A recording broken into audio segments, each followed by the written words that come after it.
Jadi waktu kuliah di biologi itu sama sekali nggak ngerasa enjoy gitu loh, kayak kerjaannya stres sama matkul, walaupun itu masih semester 1 ya. Kan dulu gue Saintek, terus gue UTBK-nya Sosum, itu nekat. Nah, jadi itu yang ngebuat akhirnya gue nggak dapet kuliah mungkin ya. Dan akhirnya gue pilih untuk di gap year. Gue merasa nggak ada bakat di IPA.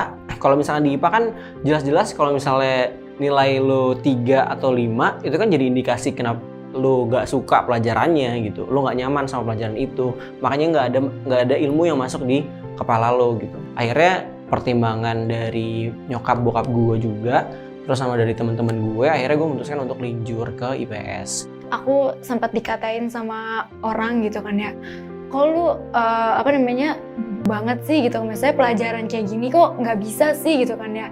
Terus di situ tuh aku ngerasa kayak, ih kok lu omongannya jahat banget sih gitu kan ya, jadi orang gitu kan ya. Awal-awal pasti merasa dirinya tuh gagal, merasa dirinya tuh insecure karena orang-orang tuh udah lebih, capaiannya udah lebih jauh daripada gue gitu misalkan. Gue bisa dibilang gagal 2 kali, twice failure. Dan itu nggak semua orang bisa menurut gue bertahan. Kenapa gue bisa bertahan lagi? Balik lagi, support lagi. Teman-teman gue yang udah dapet SBM semua, gue semangatin lagi untuk gue mau keluar lagi, semangat belajar ketiga kalinya. Kadang-kadang cacian mereka tuh kayak buat aku tuh buat bangkit lagi gitu kan ya. Gue tuh tujuan utamanya nggak mau dikatain gitu, nggak mau dianggap rendah, nggak mau dianggap jelek gitu kan ya. Jadi tuh gue harus benar-benar buktiin kalau benar-benar gue tuh bisa. Aku bilang sama orang tua, Mi, aku mau ngulang lagi untuk kuliah, aku mau ngambil bimbel yang ada program alumninya gitu, yang ada program buat anak gap year. Kan biasanya kalau bimbel kan buat anak-anak kelas 12 aja kan.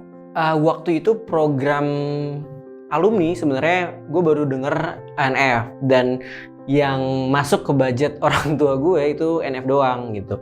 Gue ngerasa kayak di rumah gitu. Gue ngerasa kayak di rumah di situ, bukan kayak tempat les. Jadi guru-gurunya itu nggak hanya sekedar mengajar doang, ngedidik juga.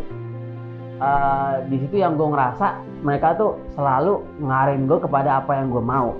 Anak-anaknya benar-benar supportive gitu loh, orang-orang yang mau belajar, orang-orang yang semangat buat kuliah. Karena kan gimana sih rasanya udah gagal, abis itu lo masa mau gagal lagi gitu. Jadi untung anak-anaknya tuh benar-benar yang semangat belajar banget.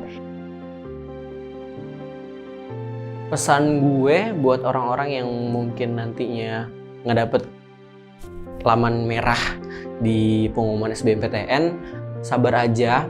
Kesedihan lo tuh kayak paling cuma 1-2 bulan, abisin kayak gitu untuk coba gali lagi potensi diri lo. Mungkin di situ kalian bakal shock dan juga ngerasa di situ kalian adalah manusia tergagal di dunia dan ngerasa kayak gue nggak ada apa-apanya nih gitu kan.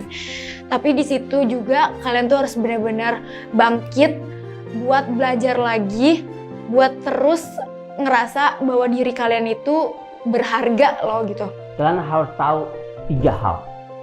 Yang pertama, harus ibadah yang benar. Terus yang kedua, harus punya teman yang suportif. Sumpah gue nggak bohong, teman waktu itu sangat penting dan sangat berpengaruh. Kenapa? Lu nggak bisa berjuang sendirian, gue nggak bohong. Kalau lu udah bersama teman-teman yang nge-support lu bisa maju bareng-bareng. Yang terakhir, percayakan sama yang ngebimbing lu.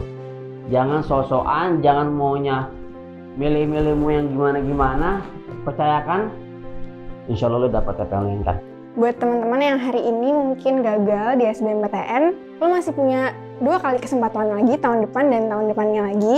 Dicoba kalau emang lo bener-bener mau. Kalau misalnya lo punya tekad, lo punya mimpi, kejar terus, jangan setengah-setengah. Dan jangan terpengaruh sama teman-teman lo di sekitar, tetap fokus sama mimpi lo itu. Semangat!